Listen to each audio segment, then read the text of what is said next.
साथीहरु आजको भिडियोमा चाहिँ यो बाइनान्सको अकाउन्ट हामीले बनाइसकेपछि यसरी बनाइसकेपछि चाहिँ हैन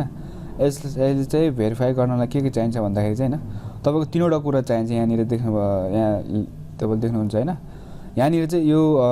यति भेरिफाइड नहुँदाखेरि पनि ट्रान्जेक्सन गर्न मिल्छ हैन तर तपाईले यदि गर्नुभयो भने चाहिँ यहाँनिर लिमिट हुन्छ हैन यति सम्म चाहिँ तपाईले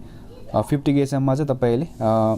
डिपोजिट र यो विथड्र गर्न सक्नुहुन्छ भने हैन यसको लागि चाहिने कुरा भने चाहिँ हामीले पर्सनल इन्फर्मेसन भने चाहिँ पर्सनल इन्फर्मेसनमा चाहिँ जस्तो तपाईको डकुमेन्ट जुन छ नि जस्तो नेशनल आइडीहरु हैन तिनीहरुमा चाहिँ अगाडि त्यो इंग्लिशमा चाहिँ हुनुपर्छ के इंग्लिशमा त्यही भएर नेपाली त्यो नागरिकहरुमा चाहिँ कुनै कुनैमा नेपाली मात्र हुन्छ त्यो हुँदैन हैन अनि फेसियल रिकग्नाइजेसन भनेको छ यसमा के भनेको छ भने जस्तो तपाईले त्यो इन्फर्मेसन त मानौ हैन तपाईको ड्राइभिङ लाइसेन्स अथवा उसमा जुन पासपोर्टमा हैन सायद यसमा उयो पनि हुन्छ होला के रे अहिलेको नयाँ जुन इंग्लिश अगाडि पनि त्यो पछाडी पनि त्यो इंग्लिशमा हुन्छ हैन नागरिकतामा जुन इंग्लिशमा हुन्छ हैन त्यसको पनि हुन्छ होला र यसमा त्यसपछि तपाईले हालिसकेपछि यहाँ तीनवटा इन्फर्मेसन छ यहाँनिर चाहिँ तपाईको नागरिक जुनमा त्यो आइडीमा भएको चाहिँ सबै कुरा चाहिँ एक्ज्याक्टली हाल्नु होला त्यसपछि यहाँनिर चाहिँ इस्यु के भन्छ यो आइडी एप्लाई भन्ने आउँछ त्यो अगाडि पछाडी फोटो हाल्नु पर्ने हुन्छ त्यसपछि भनेको चाहिँ त्यस्तै हालिसकेपछि चाहिँ हामीलाई यो जुन लगइन गर्दाखेरि एउटा त्यो गर्छ नि त्यस्तै गरी यसले चाहिँ आफ्नो मोबाइलको क्यामेरा राखेर हैन आफ्नो चाहिँ फेसमा राखेर फेस तोलाई खिच्छ यसले चाहिँ हैन रिकग्नाइज त्यो गर्छ हैन यसले त्यसपछि लक हुनको लागि सिक्युर हुनको लागि त्यसपछि उसले चाहिँ अब 24 घण्टा भित्र चाहिँ 48 घण्टा भित्र उसले दिइहाल्छ हैन कुनै कुनै चाहिँ चाँडो भयो भने चाहिँ 24 घण्टा भित्र चाहिँ तपाईको यदि राम्रोसित त्यो इन्फर्मेसनहरु दियो भने चाहिँ कम्प्लिट हुन्छ त्यसपछि भनेको चाहिँ तपाईले यो अरु त जुन एड्रेस भेरिफिकेसनको छ हैन यहाँनिर भेरिफाई गर्ने कुराहरु छ यिनीहरु चाहिँ खासै तपाईले गर्नु पर्दैन यति गरेपछि हुन्छ यसको लागि चाहिने भने चाहिँ तपाईले यहाँ यो यसमा गएर हैन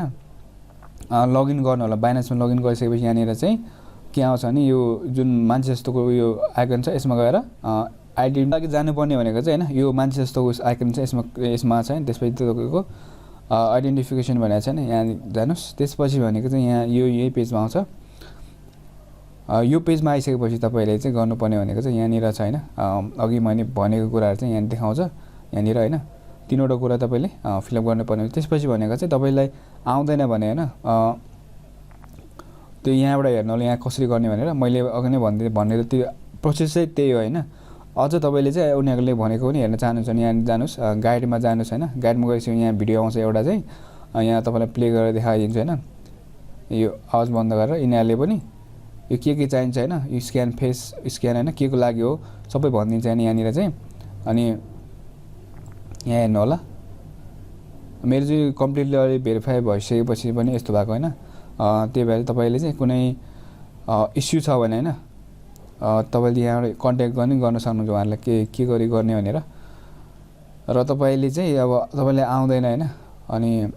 कुनै हेल्प चाहिएको छ भने हैन तपाईले कमेन्ट गर्नु होला यसमा चाहिँ यो आइडी हाल्दाखेरि चाहिँ हैन एमबी साइज बढी हुन्छ यसमा चाहिँ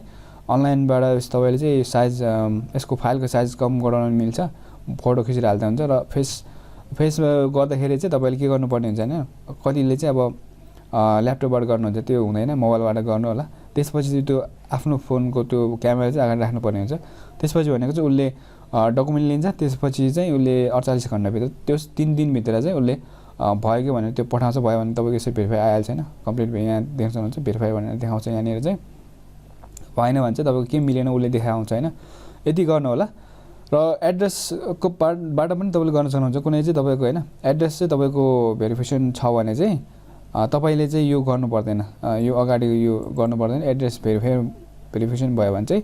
योबाट नि मिल्छ तपाईले एड्रेस छ भने चाहिँ कसैको चाहिँ हैन त्यसरी गर्नु होला अर्को भिडियोमा चाहिँ म के भन्छु भने यसमा चाहिँ हैन यसलाई ट्रेड गर्नलाई चाहिने वालेटहरु हैन तपाईले चाहिँ अब अकाउन्ट त्यो